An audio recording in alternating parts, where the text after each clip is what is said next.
Many of you obviously already know her, but it is my pleasure to introduce Rachel Wynn. And the focus of her capstone is Another Person's Shoes, Anthropological Applications to the Field of Health Science. Turn it over to her. Thank you, Jenny, and thank you everyone for coming. I really appreciate your support, and some of you came a long way, some of you came short distances, and I really appreciate that. First off, I would like to mention that if you have a mobile device or an iPad or something electronic that you want to look at my website with while I'm going through my presentation, the address is right here, nguy1595.wix.com/Rachel Wynn. So feel free. I know some of the professors here, I've kind of gone and got distracted in some of your classes, so here's your opportunity to do that as well. Professors do that.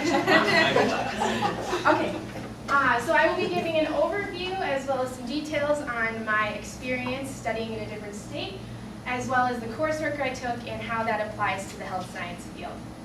So Jenny, if you could go to NSE.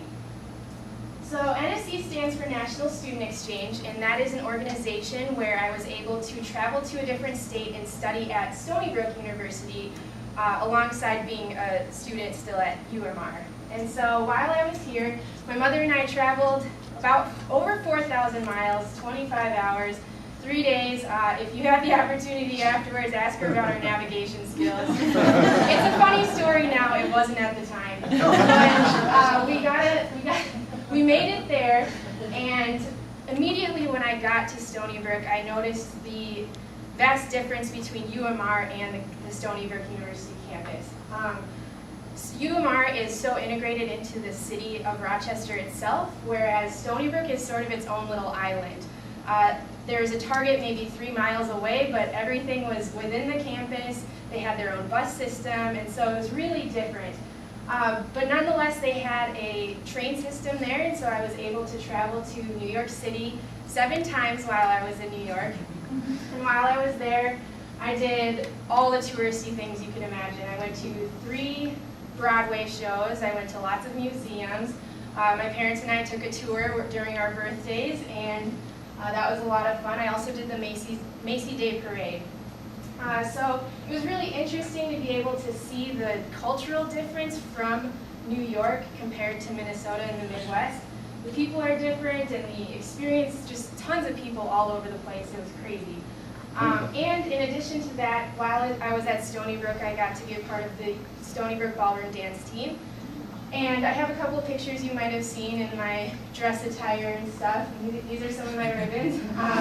They could tell initially that I had dance experience by the way I was moving, and so I got a partner on the second day of practice, and so we were able to put a lot of time and effort into our practicing, and I went to 5 different competitions and was very successful. Here he is right there. And it was just a really fun opportunity to be able to travel throughout the East Coast and be able to experience different areas of that area. So, as a part of that, I mentioned just the cultural experience with that, and that's a great segue towards coursework. So while I was at Stony Brook, I studied anthropology. Initially, I really wasn't sure what classes I wanted to take when I was picking the classes during the summer of 2013. I had an art class initially, a couple art classes, and I had a psychology class, and none of it really had a rhyme or reason, and so I talked to my friends about it. I was like, I just don't know what to take, and they said, why don't you think about doing a minor? And it made perfect sense to me, so it just really tied into the whole capstone experience, and so I decided to go with anthropology with a focus in cultural and then biological. And so while I was there, I had 15 credits worth of coursework. The first being cultural anthropology I'll focus on. And through this, we focused on non-Western societies for the most part, and just how topics such as family, marriage, politics, the environment all influence the culture that you live in. And so it was really interesting to see. I took an introduction to cultural anthropology, comparative religions, and how we eat. And all of them really tied together, but they were all so different at the same time, just seeing how different influences go into the culture that you're raised in. And then if you want to scroll down, in addition, I took biological anthropology. and I took an intro class alongside an independent study. And this was really interesting because I was able to explore the theories of human evolution and just sort of how primatology and archaeology all sort of influence this theory of how we've evolved into what we are today. As you can see here, I created a mind map, and if you actually click on that, it goes to the, you don't have to click on that. I don't know what it'll do if you did that. It'll go to the paper that I produced in my independent study, and it was regarding sociality and how that influenced our large brain growth. And so I looked at tons of different articles. I met with a professor weekly, and we just went through just all the different aspects: ecology, diet, reproduction, locomotion, and how all of it tied into we need to be social beings in order for me to talk right now, really. So that was really interesting, very enlightening, and I really enjoyed that course. Those courses. Lastly, when I came back to the University of Minnesota, I was able to pursue a minor through jumping through lots of different hoops. But I decided to take one last class, medical anthropology, at the Twin Cities campus. And so this really it reinforced what I learned throughout my time at Stony Brook University, and it incorporated how biology and culture all sort of go into what people perceive as medicine. And it really varies depending on where you're at in the world. I think there's a sort of a perception that Western medicine is the best type of medicine, whereas that's not necessarily the case. There's Chinese medicine that I studied, and it's very preventative, and I mean, there's shamanism where magic is incorporated, and just lots of unique ways that people think that medicine helps them. And so I was able to, as you can see here, this is Paul Farmer with a little girl from Haiti, and we read a book called Infections and Inequalities that Paul Farmer had written. And it was just very humbling to see the work that he's done in Haiti. For those of you that have taken public health, we read Mountains Beyond Mountains, and it touched on what he had written in that book as well. Just sort of the discrepancies between the United States and resource-poor countries, in that we think that diseases like tuberculosis are no longer around, whereas that's not necessarily the case at all. There are people dying in Haiti every single day from tuberculosis, which is completely preventable and completely treatable in the United States, but because they don't have the resources, the transportation, the money, or the clinics even to be able to treat those sort of diseases like tuberculosis, it's something that is very detrimental to their society, which is really sad. And that it really touched base with me. I think it would be wonderful eventually someday to do some sort of work in a third world country.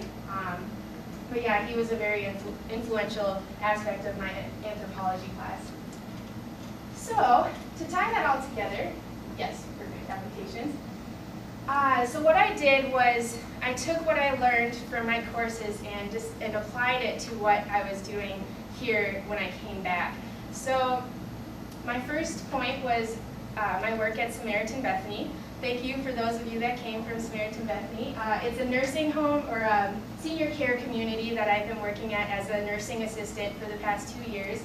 And it's been a journey for me, a learning experience, in that I really have been working on being a more empathetic person. In that regards, I work with a community of elderly patients, and I help them get ready in the morning. I'll serve them dinner, lunch, all the different meals, and then help them when they're going to bed at night. And it's something that I've really taken into consideration, helping them keep their autonomy, even though they need help within this community, within this nursing setting. And I'm still, it's a matter of treating people the way you want to be treated, putting yourself in another person's shoes. And I've learned through lots of mistakes. I've learned through trying to keep organized with my different employees and stuff. And it's just been a really good experience to be able to say that I've made friends and family with the people that I've been helping. In addition, I've got I've had a volunteer experience through my past 4 years. Shout out to my STLF fam. And Students Today Leaders Forever is an organization. Its mission is to reveal leadership through relationship, service, and action. Hey, I got it right. And so through this organization, I started as a participant my first year, moved on to become a bus corps member and a founder at the Rochester campus for this organization. And then I've gone on to actually work at the office this semester. And it worked out perfectly because I would be able to commute to the cities and work with the organization while doing this class. So double dipping there. It was just a really amazing opportunity. For those of you that don't know, STLF, we go on what we call Pay It Forward tours. And so for a week at a time during spring break, you get on a bus with 40 different students, all very different in their backgrounds and what classes they're taking and everything. And we all just work together to serve in different communities throughout the United States.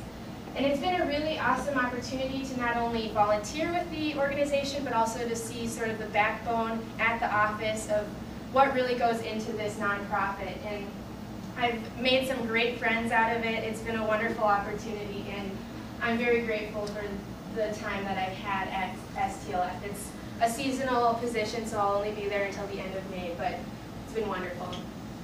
Lastly, I will be 2 days after graduation. I have a position lined up as a medical scribe at the People's Center Health Services.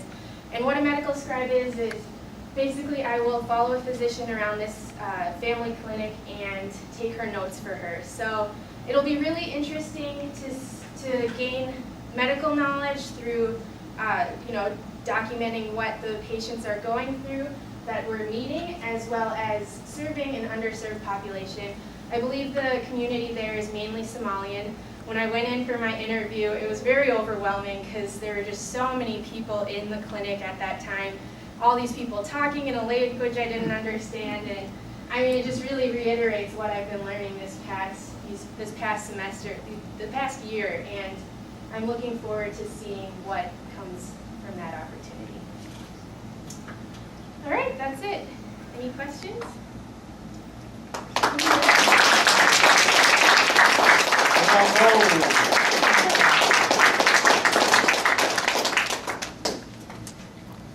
Questions and comments for Rachel? Are you going to dance for us?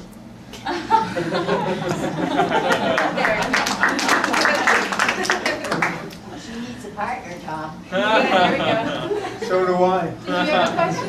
I think you alluded to it and you indicated pieces along the way, but where do you ultimately see yourself going, and how do you see these experiences helping you on that goal? Yeah, I'm going to take a year off and work as a nurse's aide still, and then my medical scribe position. And I feel that will really help me in my application process to PA schools, physician assistant programs. I've been doing a lot of research now, and now's the time that I need to be applying, and so I'm waiting for graduation to be done so I can really put some effort into that. And then within the year, I'm hoping to go to some sort of program.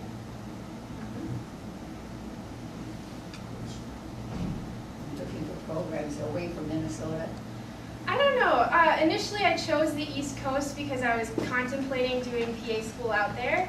That's still a possibility, but I've come to realize that I want to build a network within the Midwest, and so what better place to be than, the place that you're going to stay for the rest of your life. And I really feel, I loved the East Coast. It was such an adventure, but I don't think I could live there. It was just, I missed the cornfields. That's kind of weird, but we watched a documentary called King Corn, and I was like, that's my home. It was Iowa, so I don't know. This is where I see myself. The title, Another Person's Shoes, and empathy has been a very important Yes. topic for you from the beginning. So you had certain idea, this concept of empathy in the beginning, before your capstone. And now that you have completed it, how have you changed? What is your new understanding? And why is this important? I believe that in the medical field, it's very important to be able to take take what you know and apply it, but as in addition to that, putting yourself in another person's shoes, seeing how they're in pain, how you can help them, and how that's going to influence the way that you make medical decisions alongside them. And so being in New York, it's such a different environment, and it kind of allowed me to become an adult in a way. I think seeing a different place in the United States, it was a unique experience. I was on my own. I could call my parents and I could call, my boyfriend, but it was just not the same as being with them and I was on my own, and I had to meet a lot of new different people, and I made a lot of new friends, and that just really, it's just interesting to see different cultures, and it's a constant aspect that I'm striving to do. There are times when I am selfish, and I'd admit that, and I'm constantly striving to be more empathetic, and so I think it'll forever be not a struggle, but something that I strive to be better at.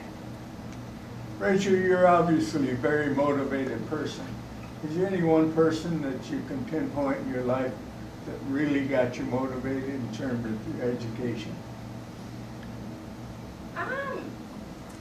I think my family really pushed me. I think that I've always known that I wanted to be in the health science field, and I know that through education and working hard, you're going to be successful. And so that's always been my mentality, and I've always been a very driven person. I've always been involved in a lot of things, and I sort of push myself, but I think that comes from being with family. And then I've just had a very fostering community that I've been able to be a part of. I mean, UMR is not like any experience I've ever seen. When I was at Stony Brook, you email your professors and they don't email you back. You have to go and make that effort. So, I mean, right here I can just walk to 318 or walk to University Square, and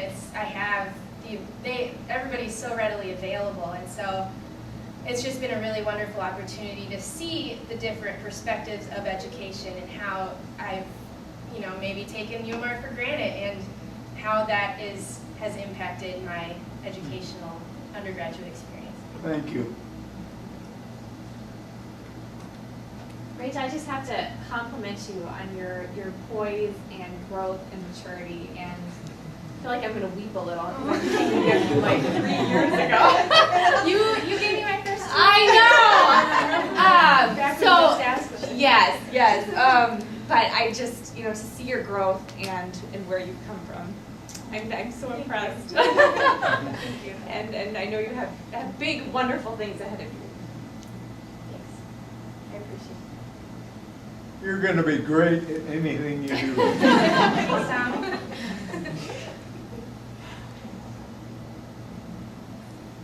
I'll do my ballroom.